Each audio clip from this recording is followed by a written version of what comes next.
ఖమ్మం జిల్లాలో 6 cyber crime ముఠా సభ్యులను పోలీసులు అరెస్టు చేశారు.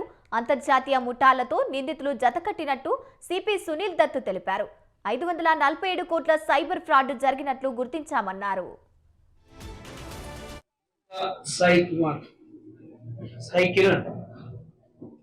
పోలీస్ స్టేషన్ వచ్చి కంప్లైంట్ ఇవ్వడం జరిగింది.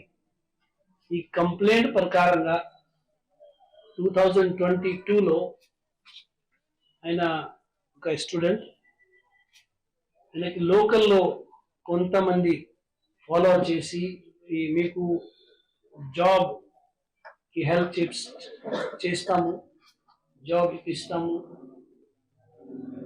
ఆయనకి కన్విన్స్ చేసి ఆయన పేరు మీద కొన్ని బ్యాంకులో అకౌంట్ ఓపెన్ చేయడం జరిగింది. Like HDFC, south Indian bank and ICICI ఇట్లా కొన్ని బ్యాంకులో అకౌంట్ ఓపెన్ చేసి ఆయనకి జాబ్ రాలేదు. ఆయనకి తర్వాత తెలిసింది దట్ అకౌంట్స్ కి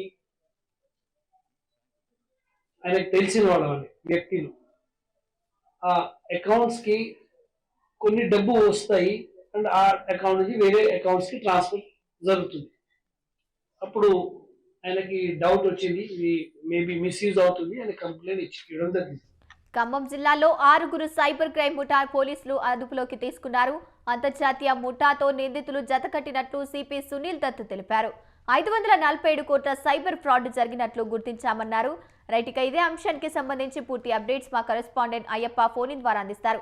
అయ్యప్ప, చెప్పండి, ఖమ్మం జిల్లాలో 6 సైబర్ క్రైమ్ ముఠాను పోలీసులు అరెస్టు చేసినట్లు తెలుస్తోంది. దీనికి సంబంధించిన అప్డేట్స్ ఏంటి? వాస్తవంగా గంగోత్రి గత నెల రోజుల నుండి సైబర్ క్రైమ్ కి సంబంధించినటువంటి వ్యక్తులను అయితే పోలీసులు అరెస్ట్ చేసే పనిలో ఉన్నారు. ఎందుకు ప్రధానంగా ఖమ్మం జిల్లా సత్తుపల్లిలో సైబర్ క్రైమ్ సంబంధించిన మూలాలు అయితే వెలుగులో చూసుకుందని చెప్పాలి. ఎందుకంటే ఇప్పటికే 545 కోట్ల సైబర్ కి సంబంధించినటువంటి కుంభకోణం జరిగిందని చెప్పాలి. ఎందుకంటే దీనికి ప్రధానంగా మరి కొంతమంది దొరికే అవకాశం ఉందని కూడా ఇప్పటికే సిపి చెబుతున్నారు. ప్రస్తుతం అరెస్ట్ చేసిన వారిలో ప్రధాన నిందితులు పరారీలో అన్నట్టు మనకు తెలుస్తుంది.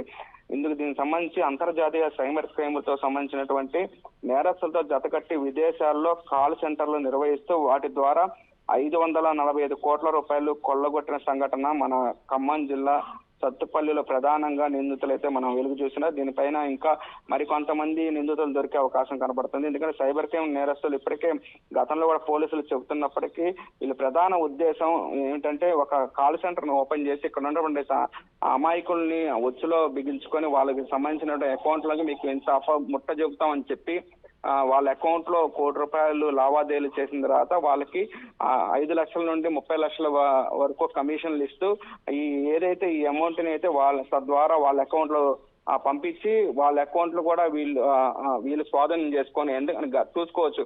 ఇప్పుడు సపోజ్ ఒక ప్రైవేట్ బ్యాంకులకు సంబంధించినటువంటి అకౌంట్ ఓపెన్ చేసిన తర్వాత వాళ్ళ అకౌంట్ కి సంబంధించినటువంటి ATM కావచ్చు, మిగతా మొత్తం వాళ్ళు స్వాధీనం చేసుకొని అందులో పడిన అకౌంట్ ని వీళ్ళు తీసుకున్న పరిస్థితి ఉంది. ఈ నేపథ్యంలో ఆస్ట్రేలియాకి సంబంధించినటువంటి కొంతమంది అక్కడ పౌరుల దగ్గర కూడా వీళ్ళు హ్యాక్ చేసి వాళ్ళ అమౌంట్ ని ఇటు ట్రాన్స్ఫర్ చేసిన సంఘటన మనం ఖమ్మం జిల్లా సత్తుపల్లిలో చూసుకున్నాం. ఇప్పుడు ప్రస్తుతం బియ్యం బంజర్లో స్టేషన్ లో పరిధిలో Khammam police commissioner CP Sunil Dutt media సమావేశం అయితే ఏర్పాటు చేశారు. దీనికి సంబంధించినటువంటి విషయాలైన చెప్పిన పరిస్థితి ఉంది. తుమ్మూరు గ్రామానికి చెందినటువంటి మోదుగు సాయి కిరణ్ అనే వ్యక్తి తన బ్యాంక్ అకౌంట్ లో అనధికారంగా అని చెప్పొచ్చు గంగోత్రి లావాదేవీలు జరుగుతున్న ఫిర్యాదుతో భారీ క్రైమ్ అయితే ముఠానైతే ఈ రోజు పట్టుకున్నారు. దానికి సంబంధించిన ఆయన చెప్పిన ప్రకారం 2022లో సంవత్సరంలో నిరుద్యోగంగా ఉన్నటువంటి మోదుగు సాయి కిరణం యువకుడికి ఉద్యోగం ఇప్పిస్తా అని చెప్పి సైబర్ క్రైమ్ కి నేరస్తులైనటువంటి పోట్రు ప్రవీణ్ అని చెప్పొచ్చు. ఎందుకంటే ఈ పోట్రు ప్రవీణ్ నిన్న పంచాయతీ ఎలక్షన్స్ కూడా తన తండ్రి పంచాయతీగా సర్పంచ్ గెలిచిన పరిస్థితి ఉంది. మరోవైపు పోట్రు ప్రవీణ్ తో పాటు వరతనేని వికాస్ చౌదరి, చెన్న కేసులు చౌదరి, సాయి కిరణ్ ఇటు బ్యాంక్ అకౌంట్ లో ఓపెన్ చేయగా ఆ అకౌంట్ లో కూడా భారీ మొత్తంలో డబ్బు వెలుగు చూసినాయి. ఇటు పోలీసుల ఫిర్యాదు తోటి వెలుగు చూసిందని చెప్పచ్చు. ఎందుకంటే 15 రోజుల క్రితం కూడా బియ్యం బంజరు పోలీసులు అరెస్ట్ చేసి వీళ్ళని రిమాండ్ కూడా తరలించారు. విచారణలో భాగంగా ప్రస్తుతం అయితే మనకు అందుతున్న సమాచారం కొంతమందిని అయితే మనం విజువల్ లో చూసుకోవచ్చు. వాళ్ళని అరెస్ట్ చేసి మీడియా ముందు అయితే హాజరుపరిచారు. సత్తుపల్లి, కల్లూరు, వేంసూరు మండలానికి చెందినటువంటి పోట్రు కళ్యాణ్, ఇటు మనోజ్, ఉడతనేని వికాస్ చౌదరితో పాటు కోట్రు ప్రవీణ్, మేడా భాను, మేడా ప్రియా సతీష్, మోరంపూడి చెన్నకేశ్వరరావుతో పాటు ఆ చుట్టుపక్కల గ్రామాల అంటే నిరుద్యోగుల యువకులను అయితే వీళ్ళు ఆసరా చేసుకున్నారని చెప్పాలి గంగోత్రి. ఎందుకంటే ఇప్పటికే సైబర్ క్రైమ్ లో పలు దఫాలుగా ఈ అకౌంట్ లో అయితే డబ్బులు పడ్డాయి. బ్యాంకులో క్రెడిట్ కూడా చేసుకొని అదే అకౌంట్ లో సైబర్ క్రైమ్ ద్వారా ఆ కోట్ల రూపాయలు ఆర్జించి జలసాలకైతే వాడుతున్నారు. ఇంకోటి ఇక్కడ గమనించిన విషయాలు ఎందుకంటే మొన్న గ్రామ పంచాయతీ ఎన్నికల్లో కూడా ఈ డబ్బునే వాడారని గతంలో ఇక్కడ ఉన్నటువంటి స్థానిక ముఖ్య నేతలైతే ప్రెస్ మీట్ ద్వారా చెప్పిన పరిస్థితి అయితే ఈ నేపథ్యంలో ఈ రోజు అయితే ఆ ప్రెస్ మీట్ ఏర్పాటు చేయడం జరిగింది. అయితే ప్రధానంగా కోట్ల రూపాయలు జమ చేసి వారు అదే విధంగా నిందితుల్ని ఏజెంట్ ద్వారా వేంసూరు మండలానికి లింగపానానికి చెందినటువంటి తిరుమల సాయి సత్తుపల్లి పట్టణానికి చెందినటువంటి బానిస మురళి మరికొందరి ద్వారా నిరుద్యోగ యువకులను కావచ్చు, రైతులను కావచ్చు వాళ్ళని మభ్యపెట్టలు చెప్పి ఆదాయ పన్ను ఇబ్బందులు గురవుతారని చెప్పి కూడా వాళ్ళ ద్వారా అకౌంట్లు అయితే ఏర్పాటు చేసిన పరిస్థితి. ఒక్కొక్క వ్యక్తి నుండి ఒక్కొక్క వ్యక్తికి 3,000 నుండి 5,000 రూపాయలు, అలానే కరెంట్ అకౌంట్ ద్వారా 10,000 రూపాయలు వారికి ఇచ్చే అకౌంట్లు ఓపెన్ చేసిన పరిస్థితి అయితే ఉంది. మరోవైపు ఇప్పుడు ఈ మధ్య కాలంలో కూడా చూసుకోవచ్చు, కొంతమంది ఏమీ లేని వాళ్ళు ఇక్కడ కొత్త కార్లు కొని కూడా తిరుగుతున్న పరిస్థితి అయితే మనం ప్రత్యక్షంగా చూస్తున్నాం. వాళ్ళు కూడా ఎంక్వైరీ చేస్తున్న పరిస్థితి అయితే ఉంది. మరోవైపు వాళ్ళ అకౌంట్లు కూడా ఫ్రీజ్ చేసే పనిలో ఉన్నారు.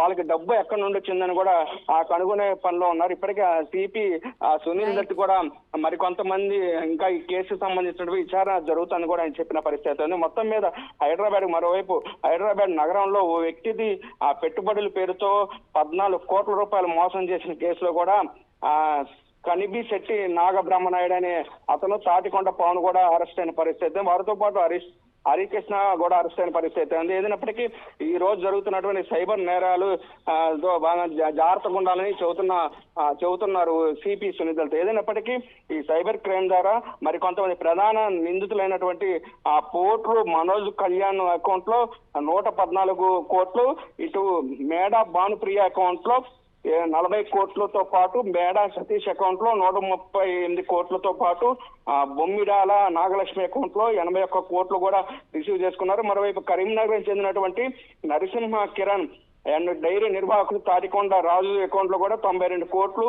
ఇటు ఉడతనేని వికాస్ చౌదరి 80 కోట్లు కూడా స్వాధీనం చేసుకున్నారు Gangotri. Right, thank you Ayyappa.